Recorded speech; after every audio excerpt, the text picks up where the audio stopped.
হাঁসখালিতে ৩ কোটির কর্মতীর্থ এখন ভাগার। রোদে জলে নষ্ট হচ্ছে হাজার হাজার সবুজ সাথীর সাইকেল। তৎকালীন তৃণমূল সরকারের অবিবেচনামূলক কাজের মাসুল দিচ্ছে নদিয়ার হাঁসখালি। কোটি কোটি টাকা খরচ করে তৈরি হওয়া সরকারি ভবন পরিত্যক্ত কেন, প্রশ্ন করছেন এলাকার বাসিন্দারা।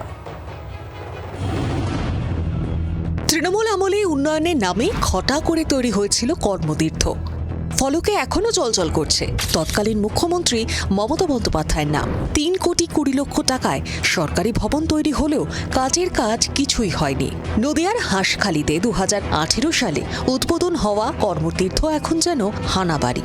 এটা তো বিগত বহুত দিন ধরে পড়ে আছে, পুরনো সরকারের আমল থেকে এই অবস্থায় রয়েছে। তারা এর দেখভাল করেনি। প্রচুর একটা দুটো সাইকেল না, হাজার হাজার সাইকেল এভাবে নষ্ট হচ্ছে, প্রাপ্য মানুষগুলো পায়নি। এইগুলো কিন্তু আমাদের ট্যাক্সের টাকার নষ্ট। এইভাবে কিন্তু শুধু আজকে আমরা দক্ষিণ পাড়ার ছবিটা দেখলাম, কিছুদিন আগে কিন্তু হাঁসখালি ভিডিওতে একই চিত্র দেখা গেছে। পরিত্যক্ত ভবনে অযত্ন ও অবহেলায় নষ্ট হচ্ছে সবুজ সাথী প্রকল্পের হাজার হাজার সাইকেল। সরকারি প্রকল্পের আওতায় এলাকায় স্কুল পড়ুয়াদের হাতে তুলে দেওয়ার কথা ছিল এই সাইকেলগুলো। অভিযোগ, বছরের পর বছর ধরে সাইকেলগুলো পড়ে রয়েছে কর্মতীর্থ ভবনেই। গরিব ছাত্রছাত্রীদের না দিয়ে ওইখানে অনেক নষ্ট হয়ে যাচ্ছে।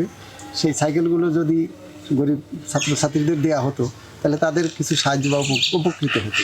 কিন্তু বিগত সরকারের লোকেরা যাই হোক নিজেদের স্বার্থ সুবিধায় যে কারণেই হোক সেগুলো বিতরণ করেনি। খোলা আকাশের নিচে রোদ বৃষ্টিতে পড়ে থাকা বহু সাইকেলই এখন ব্যবহারের অযোগ্য। প্রশ্ন উঠছে, কেন সময় মতো পড়ুয়াদের হাতে তুলে দেওয়া হলো না এই সাইকেলগুলো? নিশ্চয়ই কোনো না কোনো ছাত্র বা ছাত্রীর জন্য সাইকেলগুলো বরাদ্দ ছিল, কিন্তু কি কারণে রাখা সেই তথ্য আমাদের কাছে এখনো পর্যন্ত আসেনি। আমি হাঁসখালি ব্লকের আধিকারিকদের দৃষ্টি আকর্ষণ করে বলবো যে কি কারণে রাখা সেটার যথেষ্ট তদন্ত করা এবং এর উপযুক্ত ব্যবস্থা গ্রহণ করা।